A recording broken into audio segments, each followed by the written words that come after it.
gestartet. Dein Stream wird ab jetzt live übertragen. Wir sind wieder richtig krass fett live am Start. Das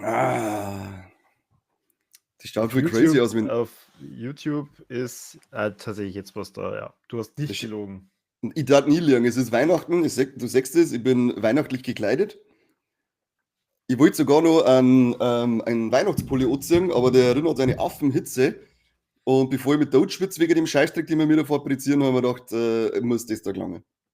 Ich habe zumindest passend, da sie das alles aushält, einen Glühwein mit Schuss gemacht.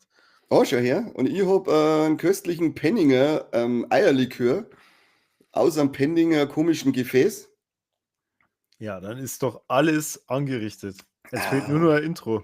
Aber ich gerade sagen, mit diesen Worten können wir auf alle Fälle schon mal Hallo sagen.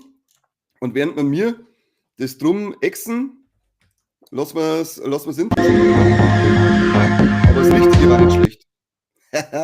Leck, war das laut. Jetzt sind wieder alle wach. Ich wollte gerade sagen, warum ist eigentlich dieses Huren-Intro da erinnern? Das braucht kein Mensch nicht.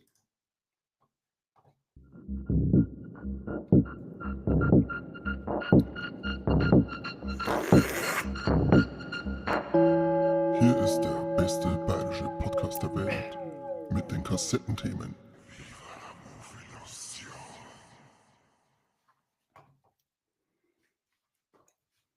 Welch eine Freude. Welch eine Freude. Weißt du, was auch Freude ist? Du bist halt voll scharf. Hast du irgendwas umgestellt bei dir? Na, keine Ahnung. Weiß ich nicht. Wahrscheinlich war ich brav das ganze Jahr und jetzt hat sich das Christkind gedacht, ja gut, dann machen wir mal ein bisschen scharf. Das ist schön. Schau hin. Dann reißt dir einfach mal ein bisschen zusammen, Korbi. Dann darf das auch öfter funktionieren. Sag mal, wann war eigentlich der letzte Kassettenschmatz? Das ist ja schon wieder 800 Jahre her, oder? Ich wollte gerade sagen, man sollte man den öfter 2 Wochen ausfallen. Ich glaube, 2 Wochen ist er jetzt rausgefallen. Weil auf einmal schwatzt er dann einen Haufen Leute rein, weißt du schon. Ja, servus. Also, sagen wir alle Servus. Grüßt euch erst einmal. Herzlich willkommen. Das wundert mich jetzt nicht, dass die Leute da sind, weil die haben ja nichts zum tun. Es ist heute der 23.12. Was macht man da? Man wartet darauf, dass der 24.12. ist, dass man dann endlich mal Geschenke kriegt. Und bevor wir das nämlich vergessen, schreibt euch den 27.12. auf. Das ist nämlich der Freitag. Und da dürft ihr nämlich nicht nur in die Nacht des guten Geschmacks, sondern sogar in die Sneak des guten Geschmacks gehen.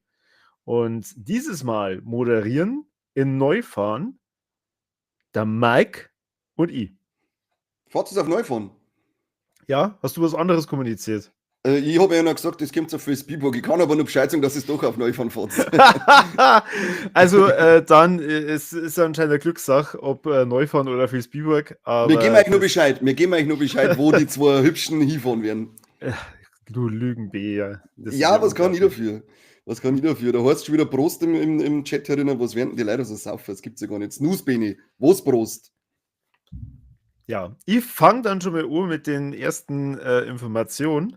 Und Welche zwar, Stromberg 2 ist angekündigt worden. Es wird einen zweiten Film geben mit dem Originalcast und auch dem Originalschöpfer sowie dem Drehbuchautor Ralf Hussmann, den ich sehr, sehr gern habe und über alles liebe. Und von dem her freue ich mich da schon drauf, auf diese Fortsetzung, weil Stromberg, das ist immer so ein bisschen mein Vorbild fürs Arbeitsleben.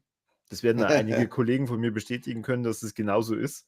Und das würde ich mir meistens wünschen, wenn ich durchs Büro gehe, dass mir einfach die ganze Zeit so ein Kamerateam verfolgt und ich dann da was drüber rede. Also, wenn ich mal einen Film mache, dann mache ich das in genau dem Stil. Ich bin Kameramann. Achso, du möchtest nicht vor der Kamera sein. Nein, ich mag einfach, ich möchte einfach zuschauen. Wie du sexuelle Belästigung und was immer so alles begehst. Bei dir passiert ja nie irgendwas Lustiges, gell? Nee, ich bin der anständigste Mann, der umeinander läuft. Aber das ist eigentlich ein gutes Ding, wenn du sagst, dass was alles nochmal neu aufgelegt wird, denn auch Scrubs soll anscheinend neu aufgelegt werden. Sogar der Originalschöpfer, der Bill Lawrence, ist da mit dran, aber ansonsten gibt es leider noch keine Details bezüglich dem Cast oder sonst irgendwas. Naja, er darf einen kreativen Touch mit reinbringen. Das ist nämlich ganz schwierig, weil er ABC möchte ja dieses Revival machen. Und er ist aber momentan nicht bei ABC unter Vertrag, sondern bei Warner Television. Und die sagen, nur unter Aufsicht und du drehst sicher nichts. Was? Frechheit. Außer du Aber- hast wieder andere Infos. Na, ich habe nur die Info, dass es einen Reboot geben wird und das aber halt nur mit diesem Bill Lawrence, dass der seine Wurstfinger mit drin hat. Aber ansonsten habe ich noch keine weiteren Informationen.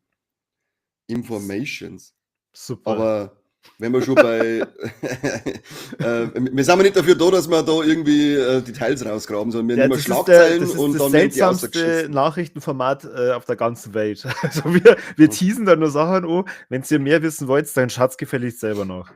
Ja, ab und zu sind halt auch noch nicht mehr Informationen bekannt. Das ist ja oft, diese Sachen werden ja bei, was weiß ich, beim Hollywood Reporter und so weiter auch gleich so ausgeschissen, wenn sie diese Info irgendwo aufschnappen.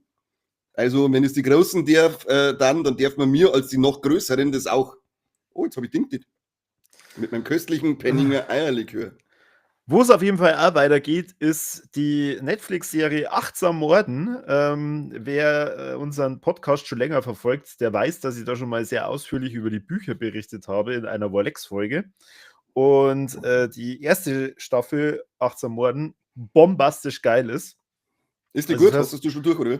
Ja, natürlich. Also Ja, natürlich. wer da noch nicht Entschuldigung. reinschauen konnte, unbedingt machen. Und mir freut es ja sehr, dass da eine zweite Staffel kommt, weil es ist eine sehr, sehr gute deutsche Umsetzung und ich freue mich schon drauf, wenn es dann weitergeht, wahrscheinlich mit dem zweiten Buch, und zwar Das Kind in mir will achtsam morden. Das Kind in mir. Der Corby kommt in mir. Nicht? Dann geht es auch noch weiter mit einer Was hast du denn so eilig, Corby? Was hast du denn so mit einem eilig? Teil, Musst du der nur Geschenke verpacken? nein, ich habe Hunger wie Sau. Hunger oder wie Ich Sau? finde, das ist eine ganz unglückliche Zeit. Das ist normalerweise die Zeit, wo ich was zum Essen kriege.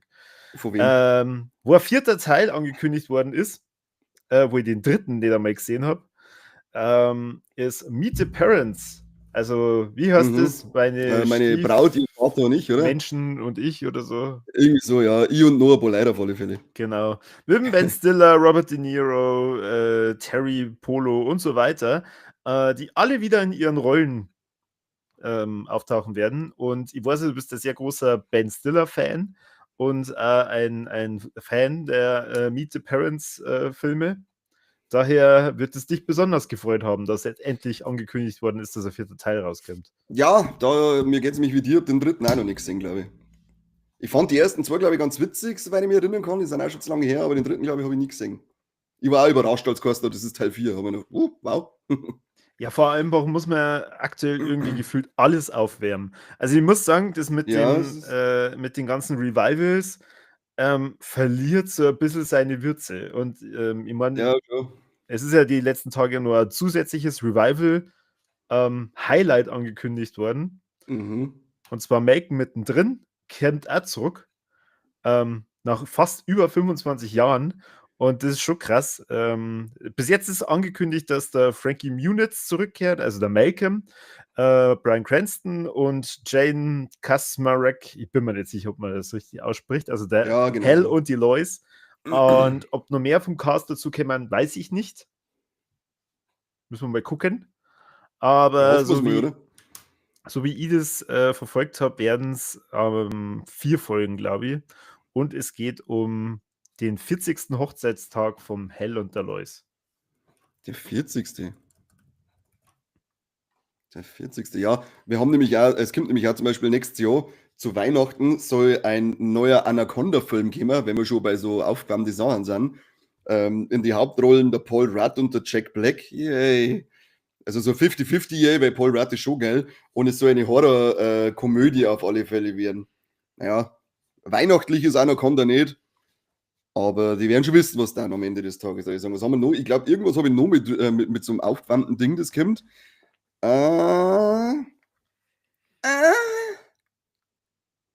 Ja, eigentlich, es ist nicht direkt aufgewärmt, weil es ist ja ein fortlaufendes Franchise, aber wir haben ja unser MCU und mittlerweile wissen wir ja, dass der Robert Downey Jr. wieder zurückkommt als Dr. Doom.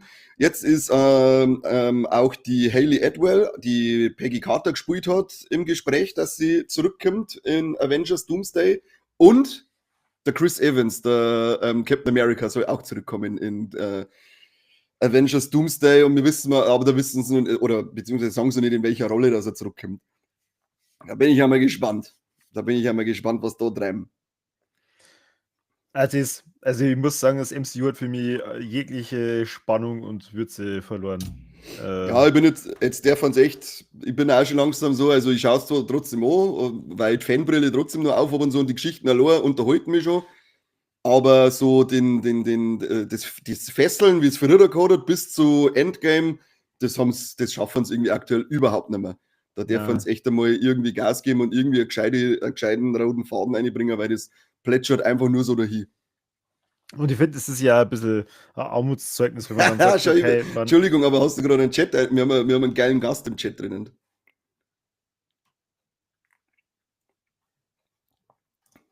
Hast du gelesen? Hast du gesehen? ich bin mir nicht sicher, wen du meinst. Meinst du Philipp oder Krawallmaus oder? Na, ja, das sind auch geile Gäste. Aber ich meine, Nintendo 26, wusstet ihr, dass Dämonen existieren und dass ich Erzengel Michael bin und ein Auserwählter aus dem Christentum, warum ich die Fähigkeit habe, Dämonen zu erkennen? Muss man das kapieren? Keine Ahnung, kaufen wir einen Supersticker, dann können wir uns drüber unterhalten. Gut. Was Ja, es ist Weihnachten. weiß jetzt nicht mehr genau, wo ich war. Dann mache ich aber weiter und zwar mit einer Info, die mich zumindest sehr gefreut hat. Oh, jetzt bin ich gespannt. Und zwar hast du schon mal die Serie Entourage gesehen? Ich hab's noch nicht angeschaut, ich kenn's aber, ja. Okay. Das ist ja eine mittlerweile schon etwas ältere Serie, die auf dem Leben von Mark Wahlberg und seinen Kumpanen basiert ist, zumindest lose am Anfang. Und der Schöpfer, der Doug Allen, hat jetzt angekündigt, dass er eine neue Serie in Planung hat, beziehungsweise der Pilot ist schon abgedreht und er wirbt gerade dafür, dass das Ganze verlängert werden soll. Und zwar Rebel On mit Charlie Sheen. Und damit man das Ganze ein bisschen versteht, warum ich das so geil finde, in Entourage sind immer wieder Schauspieler aufgetaucht, die sich selbst gespielt haben und da praktisch in dieser verrückten Welt so mitgewirkt haben. Und es sind unter anderem zwei von dem Hauptcast von Entourage wieder dabei. Und zwar der Kevin Connolly, der den E damals gespielt hat, und dann noch der Kevin Dillon, der den Johnny Drama gespielt hat. Und der Trailer schaut schon richtig geil aus. Es geht um ein Studio, das Podcasts produziert und leider zu wenig Geld verdient und deswegen einen Charlie Sheen dazuhören will, weil der braucht ja Geld. Und von dem her schaut es schon ganz cool aus. Der Martin Sheen ist auch mit dabei in der ersten Folge. Und schon ein Haufen andere Cameos. Man hat da unter anderem den Dr. Cox von Scrubs gesehen. Und ja, macht schon einen richtig coolen Eindruck. Ich hoffe, dass der Pilot überzeugen kann und das Ding eine Staffel bekommt. Ja, auf alle Fälle geil. Weil das Entourage steht schon ewig lang bei mir auf der Liste, aber ich habe es bis jetzt noch nicht geschafft, dass ich da mal reinschaue. Leider Jottes. Ich habe noch was altes Aufgewärmtes gefunden, was jetzt auch wieder ausgraben, was aber diesmal vielleicht ganz cool werden kann. Der Lee Cronin, seines Zeichens Regisseur von Evil Dead Rise, schreibt und dreht einen neuen Die Mumie-Film. Und nach dieser Vollkatastrophe, die wir damals mit dem Tom Cruise gekriegt haben, das war ja mehr oder weniger Fast and Furious meets the Mummy. Möchte jetzt wieder was mit dem Brandon Fraser machen. Hey, ich bin sofort dabei. Brandon Fraser bin ich sofort wieder dabei. Er kann sich aber wahrscheinlich nicht mehr so agil bewegen. Dann soll er halt die Mumie spielen. Okay. Mehrere Mumien. Jetzt das Bodyshaming, jetzt hörst du mal auf. Gell? Und wenn wir schon bei Evil Dead Beteiligte sind, die Fortsetzung hat auch schon, oder der nächste Evil Dead Teil ist auch schon in die Startlöcher. Evil Dead Burn heißt er diesmal und wird 2026 erscheinen. 2 Projekte, auf die ich echt Bock habe. Wer macht den? Da müsstet ihr jetzt nochmal nachschauen und da habe ich keine Lust drauf. Weil ich hab das ganze Jahr über schon die ganze Zeit lauter Evil Dead Ankündigungen gesehen, die alle fake waren. Und das merkt man erst dann, wenn man ein bisschen genauer nachschaut. Jetzt pass auf, das ist der Regiemacher Sebastian Wanicek. Keine Ahnung, ob man den so ausspricht, ich weiß es nicht. Der schreibt auch am Drehbuch mit dem Florent Bernard. Und das ist aber echte News, weil das war nämlich, die haben eher eine Titelblatt vom Skript haben die praktisch fotografiert und dann online gestellt. Ja, dann. Dann muss stimmen. Da muss stimmen. Das kann man nicht faken. Na, viele, ne? Wie möchtest also, das ist fast wieder Geldschein, das kannst du nicht fälschen. Hast du aktuell in die Serie Secret Level reingeschaut, die bei Amazon läuft? Nein, noch nicht, ich habe noch ein paar andere Sachen am Laufen und dann möchte ich ins Secret Level reinschauen. Du? Ja, ich habe reingeschaut und das schnell mal durchgebinged. Das geht ja relativ easy. Es Mhm. ist ja ich kann ich sage immer Episoden-Serie Anthologie. von Gesundheit, von den Machern von Love, Death und Robots. Nur halt dieses Mal in der Spielewelt. Und allein die Folge über Pac-Man, alter Schwede, ist das geil. Und Echt? das hat anscheinend nicht nur mich begeistert, sondern sehr viele, weil die zweite Staffel bereits bestellt wurde. Oh, schön. Ja, ich bin schon neugierig drauf. Ich habe, wie gesagt, nur ein bisschen was vor mir, das ich gerade wegschaue und dann haben wir. Ist sie schon komplett jetzt drin, die Secret Level? Weil die Money hat ja dann auch einen wöchentlichen Release gehabt. Echt? Ja, weil ich habe dann nämlich mal reingeschaut und dann habe ich nur mehr eingeschaut und auf einmal waren viel mehr Folgen drinnen. Also, Vielleicht hast du das es deswegen wundert so mich aber schnell dann, also durchgebinged. das wundert mich aber dann, weil die Folgen ja sehr unterschiedliche Längen haben. Mhm. Also das ist ja so ein bisschen das Ding von Love, Death and Robots, Ja, dass du mal schneller auserzählte Sachen kriegst. Aber hat einen echt coolen Eindruck gemacht. Und da, wo auch eine zweite Staffel bestellt wurde, wo ich leider noch nicht reinschauen konnte, weil aber auch unter anderem sehr viele durchwachsene Kritiken dabei sind, in Dune Prophecy. ah, Haben wir schon eine zweite Staffel haben wir gesteckt schon. gekriegt, ne? Ich hab die ersten 2 Folgen bisher gesehen. Ich muss aber sagen, mir begeistert es nicht so. Das schaut alles ein bisschen, ich weiß nicht, schaut alles ein bisschen so nach RTL 2 90er Jahre Sci-Fi aus. Also irgendwie taugt es mir. Ich weiß, ja, ich mag jetzt noch kein vorstellendes Urteil fällen. Ich schaue es mir noch ganz so und dann wird es auf alle Fälle mir ein Resümee davon hören. Vielleicht schaffe ich es noch bis zu die Volex. Du jetzt am Herzen, aber nach 2 Folgen bin ich noch nicht so begeistert. War eine zweite Staffel, was mich begeistert, wo eine zweite Staffel bestellt wurde, das ist der für mich unglaublich geile Anime Dan Da Dan auf Netflix. Ist jetzt gerade durchgelaufen, ich glaube letzte Woche die letzte Folge gekommen und Staffel 2 ist für Juli 2025 bestätigt worden. Und da habe ich 1 großen Böcke drauf. Genauso wie Du, Ranma 1,5. ist auch schon bestellt? Ja, es ist ja beides gleichzeitig gestartet und es ist ja gleichzeitig die Quälerei losgegangen mit eine Woche pro Folge. Furchtbar. Also wirklich furchtbar. Aber es hat mich sehr gefreut. Vor allem, nachdem ich so ein bisschen Hintergrundinfos auch bekommen habe zu den Synchronsprechern. Unter anderem ist nämlich der Tai von Digimon die Stimme Mhm. vom Ranma. Echt? Aha. Muss ich nur mehr einhören.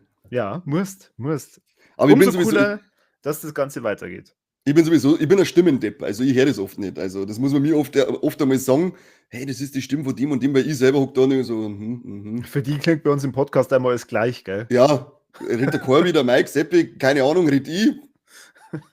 Who knows.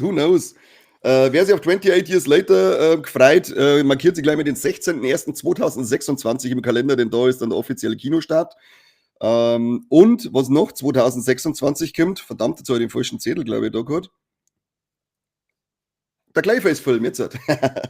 Es wird einen Clayface-Realfilm geben. Wer Clayface nicht kennt, ist ein Bösewicht aus dem Batman-Universum. Ein Schauspieler, der dann halt aus so, ich sage jetzt einfach mal, aus Leben besteht und sie in jede Person verwandeln kann. Ziemlich coole Figur, interessanten Hintergrund. Was aber noch geiler ist, das Drehbuch kommt von Mike Flanagan. Leider nicht der Regisseur, aber er schreibt zumindest das Drehbuch. Das ist schon mal sehr gute Neuigkeit. Und aktuell ist der Kinostart für den 11.09.2026 geplant. Mal gucken, was sie Wow. daraus machen. Vielleicht ein Musical mit dem Joker. Jetzt aktuell die ganzen Comic-Verfilmungen ja durch die Decke gehen. Nicht. Ja, Deadpool 3 hat eingehauen. Ja, das ist nicht aktuell, mein Freund. Craven the Hunter ist ja Ja, unglaublich geil. stark gefloppt und das schaut ja grottenschlecht aus. Wahnsinn. Ich war zuerst bei dem Trailer, als das R-Rating dann gemacht haben, wo Blutgespritzer, da haben wir gedacht so, ja, okay, das schaut jetzt ja doch ganz cool aus, jetzt bin ich neugierig, aber wenn du mal ein bisschen genauer hinschaust, dann, nee. War jetzt auch der letzte Sargnagel für die Spider-Verse-Geschichten seitens Sony. Das Oh, ist schade. sehr schade, ja. Also sehr schade. Ich weiß gar nicht, Ja. wir hatten Venom 3 abgeschnitten finanziell. Weißt du das Der zufällig? ist super. Platz 9 von den weltweiten Box-Office-Charts in dem Jahr. Ja, okay. Ja gut, Venom war glaube ich das einzige, mit dem sie ein bisschen Erfolg gehabt haben. Aber Morbius, Madame Web und Craven, das war alles Ja. nicht so köstlich wie Penninger Eierlikör. Du hast mir Was auf alle Fälle, du hast mir einen Haufen Infos geschickt zu Scream 7. ja, Aber pack die mal das zusammen, das überlasse ist ich, ein fürs nein, das Paket. überlasse ich alles dir. Weil Ich hab das nur mal, ich hab das gelöscht bei mir. Über die Hälfte von den Damen, die da mitmachen, kenne ich nicht. Courtney Cox wärst du wohl kennen. Ja, natürlich kenne ich die. Aber Also wer ist denn Mason Gooding? Und Mason Gooding ist erstens mal ein Typ. Ja, so. Das ist, das ist der Bruder des Zwillingspärchens, Okay. der Dunkelhäutige. Und dann war noch die, wie heißt die zweite Dame? McKenna Grace. Gesundheit. Das ist die Nerd-Dame aus den letzten Ghostbusters, also praktisch das weibliche Teenager-Pendant zum Igen, ich weiß im Namen nicht mehr im Film. Und die ist auch gecastet für Scream 7. Also wir haben 3 offizielle Casting-Infos für Scream 7 bekommen. Wer Wo hätte es wir gedacht, dass alle Courtney drauf- Cox wieder dabei ist? Wo wir alle drauf hinfiebern. Scream 7. Das wird Ja. unser Herr der Ringe des nächsten Jahres. Jetzt lass mal Scream in Ruhe. Scream ist super. Du bist der schlimmere Nörgelratzheit als der Geity Boy. Macht nichts. Wenn wir schon Ghostbusters gerade im Mund gehabt haben, es kommt übrigens ein animierter Ghostbusters-Film in Zusammenarbeit von Sony und Netflix. Da bin ich auch mal gespannt, was die machen. Der Regie führt der Chris Pern, aber den kenne ich nicht. Oder Pern. Hat Regie geführt bei Wolkig mit Aussicht auf Fleischbällchen 2. Der Film ist aber mittlerweile 11 Jahre alt. Ansonsten, meine ist der ziemlich viel in der kreativen Ecke für animierte Filme zuständig. Aber ja, mal gucken, was das wird. Mal gucken, was das. Ich habe den Frozen Empire noch nicht mehr gesehen. Hast du den angeschaut, den letzten? Ich kenne nur den ersten Ghostbusters. Den mit den Frauen, oder? Ist für die der erste. Na, schon mit dem Bill Murray. Mhm. Ja, immerhin den ersten hast du gesehen. Ja, den fand ich ganz okay. Ganz okay? Alter, es ist Weihnachten. Hast du ein Glück. Mir reicht's. Die Woche habe ich mal erst grandiose Filme angeschaut. Schöne Bescherung, South Park, der Film. Du, mich kann da jetzt aktuell nichts treffen, was du sagst. Oder der Schuss Gin, den ich in meinen Punsch reingetan habe, der wirkt anscheinend. Oh, schön. Das war ja übrigens auch cool. Wir waren ja letzten Freitag waren wir bei der Nacht des guten Geschmacks im Erdinger Cineplex diesmal. Und die haben eine coole Idee gehabt. Das war Gremlins und haben dann draußen noch Cocktails verteilt, grüne Cocktails, was zusammengemischt war, weiß ich nicht. Es gab es mit Schuss und ohne Schuss. Fand ich eine coole Idee, passend zu in der passenden Farbe zu Gremlins. Cooles Publikum auch da gewesen. Also war ein geiles Event. Keiner hat uns kennt. Das ist ja wurscht. Um das geht es ja nicht. Ach Dabei so. sein ist alles, hat es geheißen. Okay. Dabei sein ist alles. Ich wollte schon den Film wieder stoppen. So, und jetzt hören wir uns erstmal Folge wie von der Muffilation als Arschgeigen. Schon, natürlich. Das Dann war hast eigentlich du schon gut gewesen. mir nur die Info zukommen lassen, die als super wichtig ist. Die sind Sonic alle. 4 wird 2027 anscheinend kommen. Der dritte Teil soll der beste für alle sein, hat es geheißen jetzt. Ja, wollte ich gerade sagen. Der dritte scheint durch die Decke zu gehen. Mhm. Snake 1979 sagt, habe der aus Niederbayern, wünsche euch schöne Feiertag. Das können wir nur zurückgeben. Beides. Schöne Grüße aus Niederbayern und schöne Feiertag. Ahoi. Ja, ich muss mal schauen, ob ich den noch im Kino schaffe. Ich bin mit den Sonic-Filmen, muss ich sagen, recht versöhnlich, weil ich finde, das sind nette Kinderfilme. Nichts Weltbewegendes, nette Kinderfilme. täte ich sagen. Hast du My Hero Academia angeschaut, den Anime? Weil du schaust ja auch ein bisschen Animas. Meinst du My Hero Academy? Ja, genau. Ich habe den englischen Titel gesagt. Ich habe mal das erste Buch gelesen, aber nein, den Anime habe ich, Okay. ich habe jetzt aber was zum Teufel? Was labert der? Isle of Dogs? Ja. Dann hast du auf alle Fälle noch Zeit bis Oktober 2025, denn dann startet die finale Staffel in Japan und wahrscheinlich dann über Crunchyroll relativ zeitnah auch bei uns. Oh, Also ist das schon auserzählt, oder was? scheinbar, ja. Aha. Das ist Das ja können wir, schwach. Weißt ich du, würde gerade sagen, luschen. wenn man so ein One Piece-Veteran ist, wo es wahrscheinlich in den nächsten 5 Jahren immer noch kein Ende gibt, dann ist man da sehr leidensfähig. Eben. Und alles andere, was unter 1000 Folgen ist, schauen wir gar nicht an. Das ist einmal Zeit gar nicht wert. Kruzifix nochmal. Übrigens, Jared Leto ist das Skeletor im kommenden He-Man-Film. Ui. Bin ja gespannt. Wer Anscheinend war haben das sie wirklich Skeletor? das Skeletor. Ja, Skeletor. wer war das? Der Base von Master of the Universe, der mit dem Skelettkopf. Der ewige Erzfeind vom He-Man. Cool. Wollecke, Wollecke. Coole Sache, coole Sache. Du machst mir gerade meine Weihnachtszeit kaputt. Ich war so fröhlich, ich war besinnlich, ich war ruhig. Und dann mache ich mit dir 35 Minuten Kassettenschmerz und ich möchte schon wieder in meine Flaschen Eierlikör einbeißen. Hast du eigentlich gewusst, dass die zweite Staffel von Wednesday schon abgedreht ist? Schon abgedreht. Ja, klar. Die Info ist echt abgedreht. Ja. Ptumksch. Dafür da, wo noch ordentlich gedreht wird, ist Fallout Staffel 2. Seh. Ich habe aber das gar nicht mitgekriegt, dass die schon dran ist. Es ist zacki, zacki. Zacki, zacki, wacki, Zacki, wacki. zacki. Das ist auf alle Fälle. Und was auch geil ist, hast du die Pokémon-Ding angeschaut auf Netflix, die Stop-Motion, Ja. in dem Ressort sind, die fand ich ziemlich cool. Das ist was richtig Angenehmes zum Einschlafen für nebenbei. Aber jetzt haben sie die Wallace and Gromit Macher mit Pokémon zusammen da und arbeiten an einem Projekt. Mhm. Also noch keine tieferen Details oder sonst irgendwas dazu, aber das ist eine Information, die finde ich geil, weil ich finde die Wallace and Gromit den Stil finde ich geil. Ja, und Pokémon, hallo, ich bin ein ewig 10-Jähriger, also mir wird Pokémon immer gefallen. Was machst du denn da schon wieder? Da ist gerade ein wildfremder Mensch reingegangen und meine Katze, glaube ich, mich noch anfallen. Okay. Ja, gut, dann, das waren eigentlich alle meine Infos. Das stimmt nicht. Nein, ich habe eigentlich nur noch was ganz Aktuelles. Weiß ich ja nicht, ob du heute schon in die Nachrichten geschaut hast.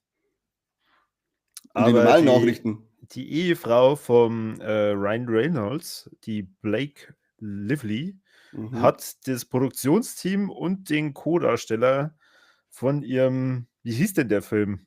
Das habe ich jetzt da natürlich wieder nicht aufgeschrieben. Da der Liebesfilm, der dieses Jahr rausgekommen ist, die hat die alle verklagt wegen Rufmord. Wegen Rufmord? Mhm. Warum? Weil sie anscheinend mehrmals sexuell belästigt wurde oder ja doch, eigentlich ist es sexuelle Belästigung, wenn man einfach so in Garderobe reinplatzt, während sie sich halt dann umzieht. Und also dann haben sie eigentlich Spielregeln aufgestellt und diese Spielregeln sind anscheinend fast veröffentlicht worden. Was natürlich dann dazu führt, dass man halt dann auch darüber redet, was sie möglicherweise dafür Probleme hat. Und damit sie dann dem Ganzen entgeht, weil anscheinend ist dann auch noch aufgekommen, dass das ganze Marketing-Team sich da auch schon überlegt hat, wie kann man eine Rufmordserie gegen sie starten, damit praktisch sie als die Böse dann dasteht. Hat sie gedacht, nein, da dreht den Spieß um und veröffentlicht das alles. Was ist denn los mit den Leuten? Warum sind sie eigentlich alles Arschlöcher überall? Tja. Warum können die Leute einfach nicht normal sein? Oder halt einfach wirklich alle Arschlöcher, die sich gegenseitig, so wie bei uns halt, wo wir halt alle sich gegenseitig einfach fertig machen und nicht auf einen gezielt einhacken. Jetzt tu nicht so, du schaust schon wieder so, weil es wieder so meinst, wir hacken mir eh immer auf die ein. Ja, ständig, wenn ich mich umziehe, kommst du auf einmal rein. Genau. Wirst du mich nie Rogo? Dann willst du doch angefasst werden, du Schlampe. Gnädelwutzler hat eingeschrieben, allein wegen dem Keanu Reeves gehört ja Sonic 3 angeschaut und das ist ein gutes Stichwort, denn mittlerweile ist ganz offiziell Konstantin 2 in Arbeit und es wird auch der Francis Lawrence zurückkommen, der schon beim ersten Teil damals Regie geführt hat und es soll dieses Mal ein absolutes R-Rating geben, also ein schön blutiger Konstantin, da habe ich Bock drauf. Hast du den gesehen? Bitte sag ja, bitte sag ja. Hm? Den ersten Konstantin hast du gesehen, oder? Ja, ja. Ah, okay. Puh. Sag nicht ja, ja, es war selbstverständlich, dass du einen Film gesehen hast. Doch, der ist ja cool. Der ist echt cool, ja. Den mag ich ziemlich gerne, den ersten Konstantin. Haben wir mal erst Oh Gott, jetzt hat der Gnädelwutzler. Hä? Den haben wir mal erst vor kurzem angeschaut und hat man dann gedacht, der ist eigentlich ziemlich gut gealtert. Ja, den habe ich auch schon länger mal wieder auf der Liste zum nochmal anschauen. Und ich habe die Effekte auch nach wie vor als gut in Erinnerung. Ja. Und jetzt Philipp hat hat er auf gerade jeden noch Fall eingestimmt, recht. dass der Manitou-Teaser heute rausgekommen ist. Das ist eine Info, Ja. die wir nicht wissen, Der Gnädelwutzler. Film heißt Kanu des Manitou. Und natürlich werden wir da ausführlich drüber reden. Da machen wir extra Folge. Philipp hat auf jeden Fall recht. Smile 3 ist bestätigt worden. Ja, her damit, her damit. Schade, dass der weibliche James Franco nicht nochmal mitspielen wird. Bist du ein Depp? Was? Also zum Was mit einen bist du mal wieder der Spoilerkönig. Ja, warum? Die hat halt einfach keinen Vertrag unterschrieben. Achso. Mehr sage ich damit gar nicht aus. Die hat einfach keinen Vertrag Aber unterschrieben. ich kann jetzt schon mal sagen, quält euch auf unsere Top 10 Folge von mir und von Mike, weil eventuell werden wir da auch nochmal ein bisschen ausführlich über Smile 2 schwärmen. Wer weiß. Und wenn euch das dann angespitzt hat, dann hört gleich nochmal in die Smile 2 Folge rein, weil der Film so brachial gut für uns war, dass wir eine extra Folge gewidmet haben. Für die nur eine Info, die wird die richtig freuen. Es ist zwar ganz, ganz frühes Stadium, da gibt es da überhaupt keine Infos, aber wie ist die Greta Gerwig oder so, die ist in der Arbeit zu einem Barbie-Sequel. Das war ja dein Lieblingsfilm. Wow. Ja, wo ist jetzt hier Konfetti und so? Das ist der Lieblingsfilm, hast du gesagt. Ja, ich freue mich im Stillen. Ich hab dir das Steelbook wieder zu Weihnachten gekauft. Ja? Ja. Kriegst. Super. Ich hoffe, das ist in einem Schuh drin. Ja, den Bier wieder im Kopf. Den Bier wieder im Kopf. Und wir kriegen ja American Psycho, ein neuer Film. Und dieses Mal spielt der Austin Butler an Patrick Bateman. Austin Butler ist der aus Dune 2, den ich fälschlicherweise immer für ein Bill Skarsgård gehalten habe. Ja, kann ich mir gut vorstellen. Echt, der Clown aus Eschmüt ist? Cool. Nein, eben nicht. Da habe ich einen Schlangenfall gehabt, Entschuldigung. Ja. Was hältst du allgemein davon, dass wir ein neuer American Psycho kriegen? Belanglos. Hast du den American Psycho mit dem Christian Bale gesehen? Aber ist schon ewig her. Und keine Ahnung. Weißt du, das verstehe ich halt nicht. Wieso muss man denn irgendwie alles Mögliche aufwärmen oder halt dann wieder neu verfilmen und keine Ahnung. Denkt euch immer was Neues aus. Ich gebe dir einen Tipp. Das fängt mit G an und hört mit D auf. Gold? Geilheit. Ach so, Geilheit, okay. Mit D.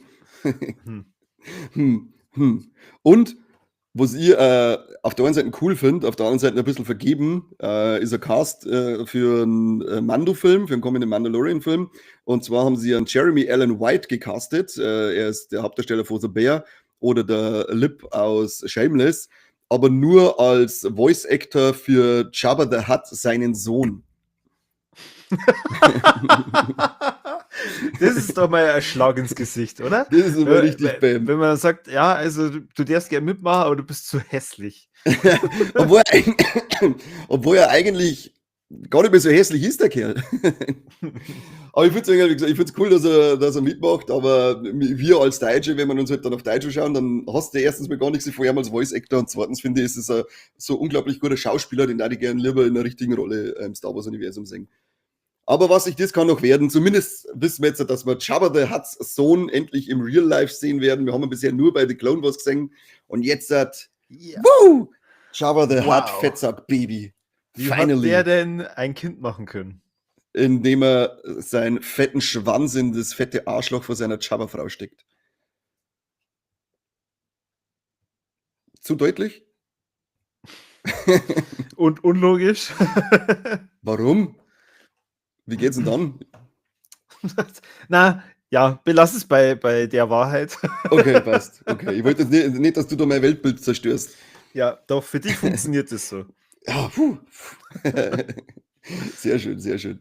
Ah, Gott, oh Gott. Wie schaut's mit den Kinostarts diese Woche aus? Was läuft denn los? Was läuft denn los? Checkt es aus.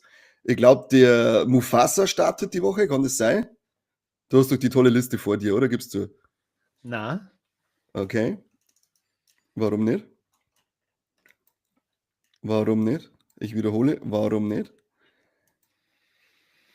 Für die läuft auf alle Fälle Oshinoko, The Final Act. Marco, Rifle Club, alles Filme, die kommen. Einer heißt Ui. Freud läuft an diese Woche, Jenseits des Glaubens, ein Drama, keine Doku, wie man vielleicht vermuten könnte. Die Heinzels, Teil 2, haben nämlich gewusst, dass es schon den ersten Teil gibt.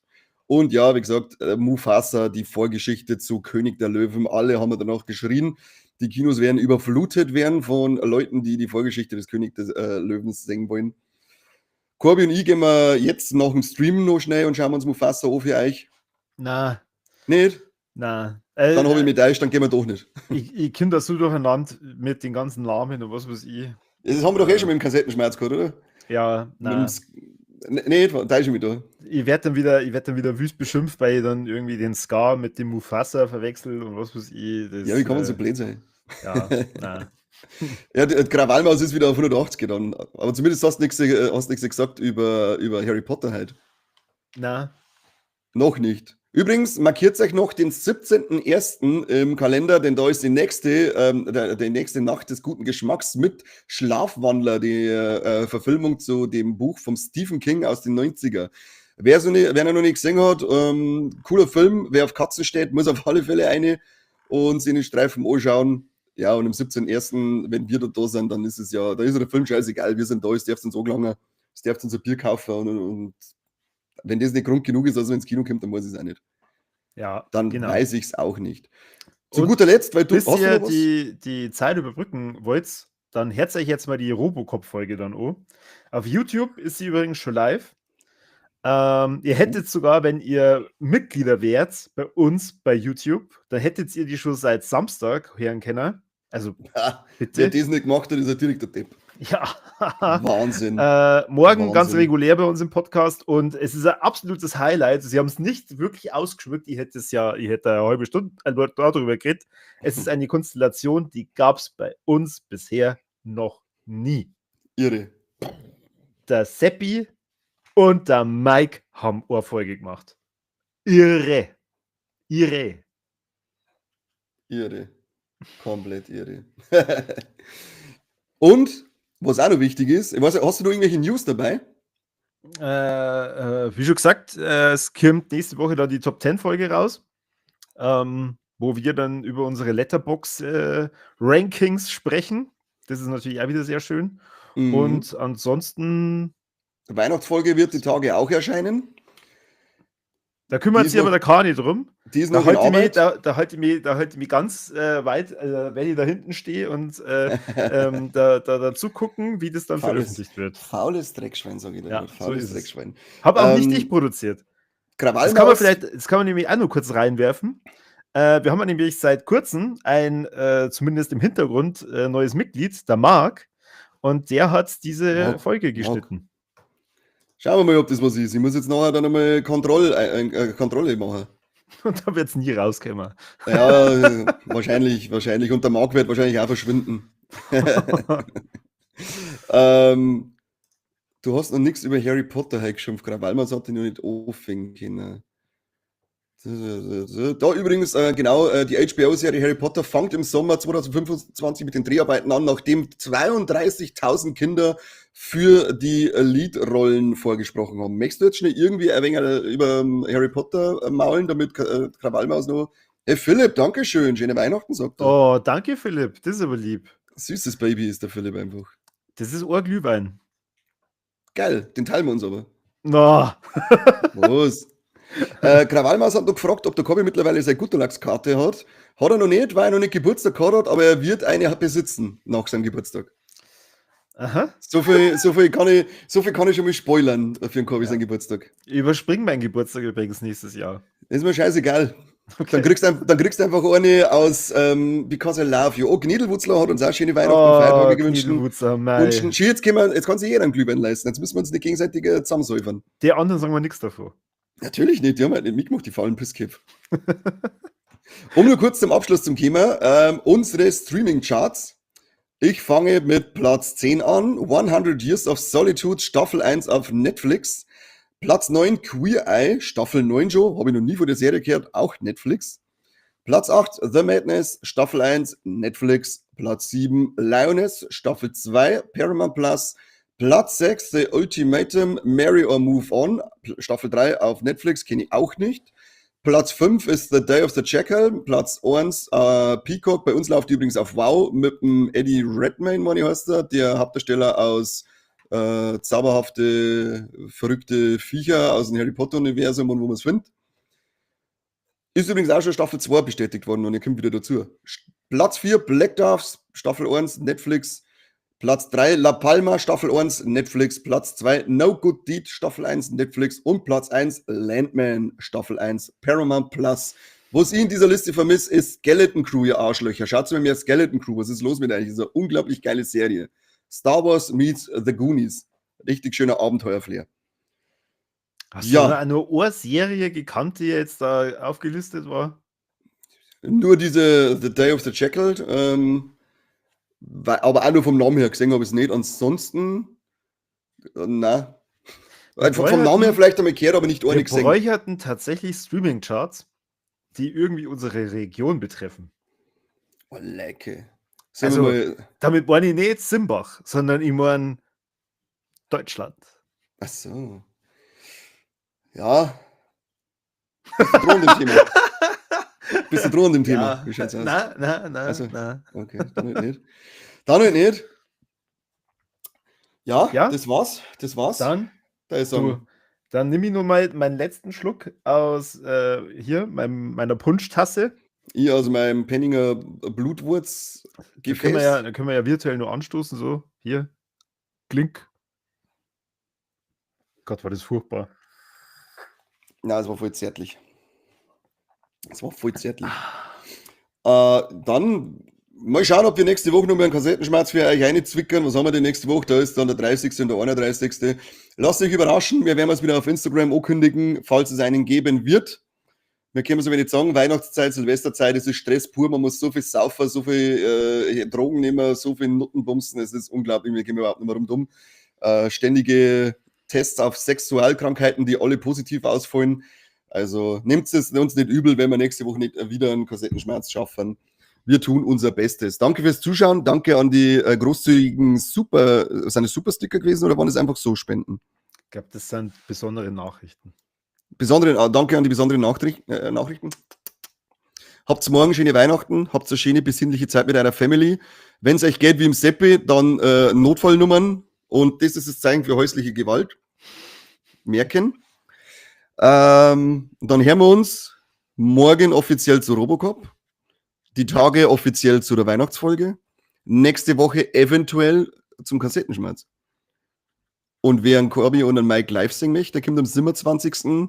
nach Vilsbiburg oder nach Neufahren, das stellt sich nur raus, in die Sneak des guten Geschmacks. Also, jetzt kürzen wir das ab. Wenn du fürs Biburg kommuniziert hast, dann machen wir jetzt fürs Biburg. Okay. Also, Dann- der Mike und ich sind am Freitag in Friesbiburg, nicht in Neufahren.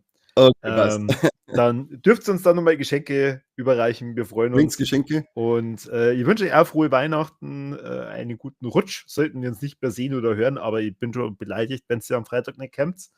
Ja, und ja, dann adieu. Lebt wohl, lebt lang und in Frieden. Corby, tschüss. Tschüss. Love you, Corby. Oh Gott. Was? Wo ist meine Katz?